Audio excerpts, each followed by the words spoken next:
Good morning, ladies and gentlemen. I'm going to present the outline of a project which we have called Sea Green that seeks to develop and demonstrate just one technology option that can scale up a sort of contribution to carbon sustainability that Bill Glover was talking about. First, let me set the scene, and I guess this is teaching my grandmother to suck eggs, but of course, the European Emission Trading Scheme is imminent. Aviation will be participating. The carbon credits and the clean development mechanism.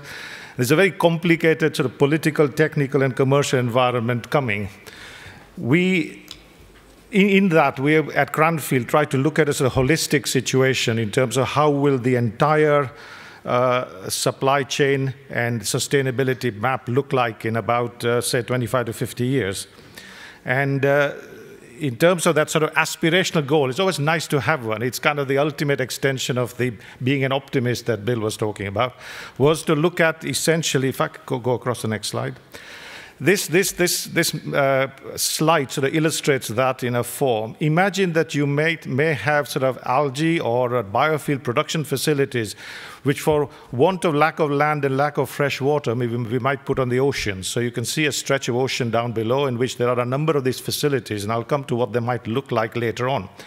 And that there is sort of two carbon balance or carbon cycles that are going on there. One of those is the sort of biofuel cycle where carbon dioxide is extracted from the atmosphere. Through biomass, biofuel is produced, and there's a sort of closed loop cycle.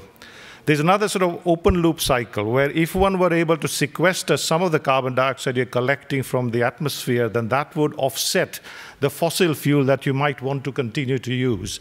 So in the sort of longer time scale, there's these two cycles. And so what we're doing at Cranfield University is trying to look at mechanisms or methods for generating large quantities of biomass that would not use fresh water and would not sort of impact on land use, because those are the two issues that we need to worry about.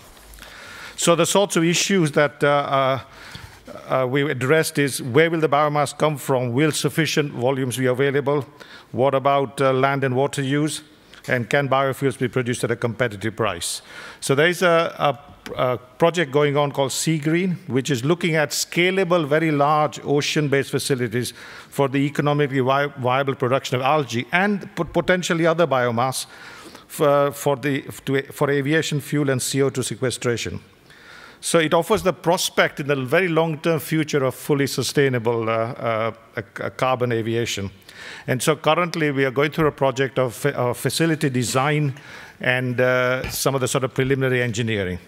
So in a sort of schematic form, what might it look like? So you're literally looking at sort of large growth pods, replicable, low-cost growth pods floating in the oceans, which combined with maintenance and sort of harvesting facility that can then have two kinds of switchable outputs. One is sort of products of different sorts and sequestration, which actually locks the carbon dioxide away. But the other product line is the biofuel line, algal oil and then biofuel. So there is a prospect for these two products to be switchable. So the element of sequestration and the element of carbon cycling. So what might those facilities look like? Well, just to give you an interest, this may be a facility which might float off the coast of East Anglia. There are a series of pods that you can see, 3 which are made up of hexagonal sort of growth receptacles, and a central facility which does the harvesting and the production. There are many different realizations. This is just one of them. So this may be what a pod looks like. Again, I said this is just one example of very many that we are looking at. These are relatively large pods. Each of those pods, maybe 3 of them are the size of football fields. So we're really talking about a major scale up there. But this is not the only realization that one could achieve.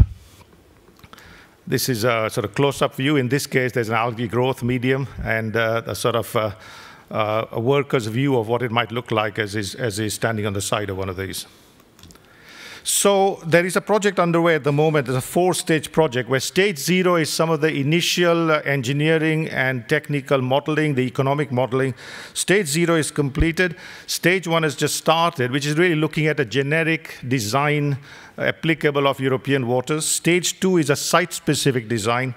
And stage 3 is a pilot trial at this moment in time uncertain as to how big it would be, but it'd be sufficiently big to demonstrate the key technology. So we are embarked on this project, produce a design, and this is very important, for a certified, environmentally approved and ocean-based biofuel production facility. So the initial stage is to design it, engineer it, and to build a pilot and production facility with clearly some large-scale testing. And right now we're doing the work. We're also putting together a group of stakeholders and partners to associated in contractors, the supply chain, aviation, finance, and environment.